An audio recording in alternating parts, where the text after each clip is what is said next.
तो एंग और उसकी गैंग जल्द ही क्योशी आइलैंड पहुंच जाती है, लेकिन मुसीबत तो जानो उनका पीछा छोड़ ही ना रही हो। जैसे ही वो क्योशी आइलैंड पे उतरते हैं, तभी क्योशी योद्धा जो कि उस आइलैंड की रक्षा कर रहे होते हैं, उन्होंने उन्हें पकड़ लिया और उन्हें ये लगा कि वो लोग फायर नेशन के जासूस हैं। कहाँ से ये तीन बच्चे जासूस लग रहे हैं, आई डोंट गेट इट। लेकिन उन्होंने पकड़ लिया और तभी एवाटार क्योशी की वो मूर्ति चमकना शुरू कर देती है, जो इस बात का संकेत था कि एंग एक एवाटार है। और तभी ये लोग उसे पकड़कर अपने विलेज के चीफ के पास ले जाते हैं। चीफ के पास पहुंचते ही एंग उन्हें सब कुछ बता देता है कि कैसे वो 100 सालों तक एक आइसबर्ग के अंदर बंद था और जब वो निकला तो दुनिया चेंज हो चुकी थी, और ना उसने एवाटार की ट्रेनिंग कंप्लीट की और ना उसने चारों तत्वों पर अपनी मास्टरी हासिल की है, और इसीलिए वो एवाटार क्योशी के बारे में सब कुछ जानने के लिए उस आइलैंड पे आया हुआ था। लेकिन वॉर के बाद क्योशी आइलैंड को दूसरे बाहर वालों के लिए बंद कर दिया गया था, लेकिन वो तो था एवाटार, और इसीलिए उन्होंने 48 घंटे की मोहलत एंग को दे दी ताकि वो एवाटार क्योशी के बारे में सब कुछ जानकर एवाटार की शक्तियों को जागृत कर सके। वहाँ हमारा राजकुमार ज़ूको, जो कि अपने फायर नेशन के दूसरे आउटपोस्ट पे गया हुआ था ताकि वो एंग के बारे में कुछ पता लगा सके और वहाँ पर एक मैप ले सके ताकि वो दूसरे आइलैंड्स पे जाकर एंग को पकड़ सके। लेकिन वहाँ के कैप्टन जाओ को बताए बिना, लेकिन ज़ूको की किस्मत तो मेरी जैसे निकली, बदनसीब और ख़राब। एंग के वहाँ से निकल जाने की खबर कैप्टन जाओ को पता लग गई और वो अपने लोगों के साथ उसे ढूंढने में लग गया। वहाँ दूसरी तरफ हम ये देखते हैं कि एंग वहाँ की हर एक किताब को ऐसे पढ़ रहा होता है जैसे कि हम एक रात पहले सिलेबस ख़त्म कर रहे हो, लेकिन उसे तब भी एवाटार क्योशी के बारे में कुछ भी पता नहीं चलता। लेकिन बस एक ही चीज़ कि हर एक अवतार जो कि उससे पहले आए हुए थे वो उन्हीं का पुनर्जन्म है।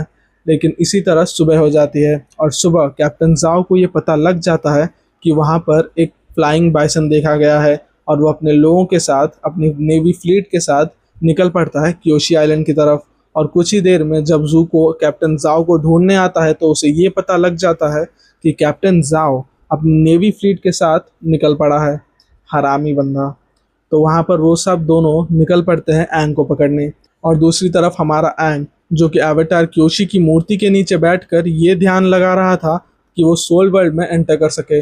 सोल वर्ल्ड का एक छोटा सा ओवरव्यू दे दूं तो वो एक ऐसी जगह है जहाँ पर सोल्स और एवाटार एक दूसरे से मिल सकते हैं, और एंग यही कोशिश कर रहा था कि वो एवाटार क्योशी से मिल सके, और वो इस सब में कामयाब भी हो जाता है। और एंग जब एवाटार क्योशी से मिलता है तब वो बहुत गुस्से में थी, क्योंकि एंग अपनी रिस्पॉन्सिबिलिटीज से भागकर, अपनी फोर बेंडिंग्स को ना सीख कर इस वर्ल्ड को एक वॉर की सिचुएशन में ला चुका था, और इसी के लिए एंग उनसे माफ़ी भी मांगता है। तब एवाटार क्योशी उसे ये बताती है कि अगर वो 4 बेंडिंग्स को मास्टर कर ले तब दूसरे एवाटार्स की ताकत उसके अंदर जागृत होंगी और वो 1000 बेंडर्स की ताकतों से लड़ सकता है।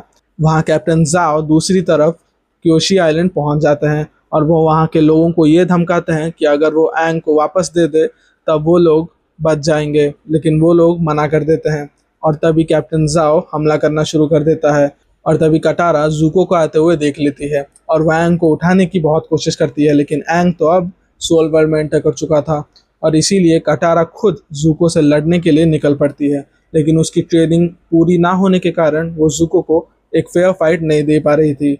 और वहाँ सोल वर्ल्ड में एवाटार क्योशी को ये पता लग गया था कि आइलैंड पे अटैक हो चुका है, तो वो एंग की बॉडी में प्रवेश करती है और वो वहाँ पे लड़ने के लिए आ जाती हैं रियल वर्ल्ड में। और तभी एवाटार क्योशी रियल वर्ल्ड में प्रवेश कर जाती हैं और वो ज़ूको को हराकर वहाँ से भगाने पर मजबूर कर देती है, और तब वो निकल पड़ती हैं विलेज की तरफ जहाँ पर कैप्टन जाओ कहर मचा रहे होते हैं।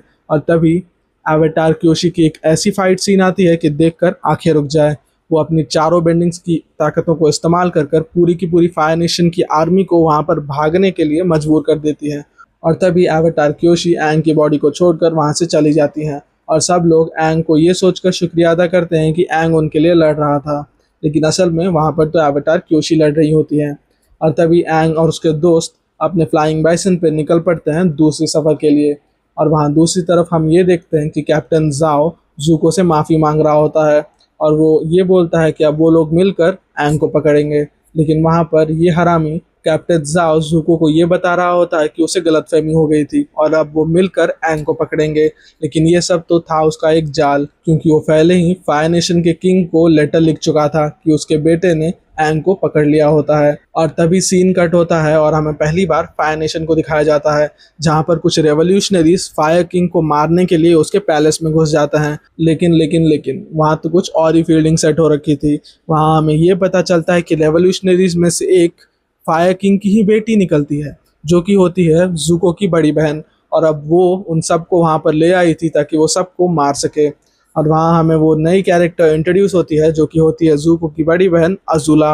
और तभी कमांडर जाओ का वो लेटर पहुंच जाता है, जिसमें उसे ये बताया होता है कि ज़ुको ने एंग को पकड़ लिया था, लेकिन अब वो उसकी कैद से भाग चुका होता है। और तभी फायर किंग अपनी बेटी को ये बताते हैं कि उसका भाई उससे आगे निकल चुका है, क्योंकि ये बंदा उसे प्रोवोक कर रहा है। क्यों प्रोवोक कर रहे हो भाई? भाई बहन में झगड़ा लगा रहा है ये बंदा। वहाँ दूसरी तरफ हमारी पार्टी निकल पड़ती है एक नए मिशन पे, क्योंकि एंग उन सबको बताता है कि उसे अवतार क्योशी ने एक ऐसा विजन दिखाया होता है कि नॉर्दर्न वाटर ट्राइब में कुछ बहुत बुरा होने वाला है और उसे रोक सकता है तो सिर्फ वही अवतार।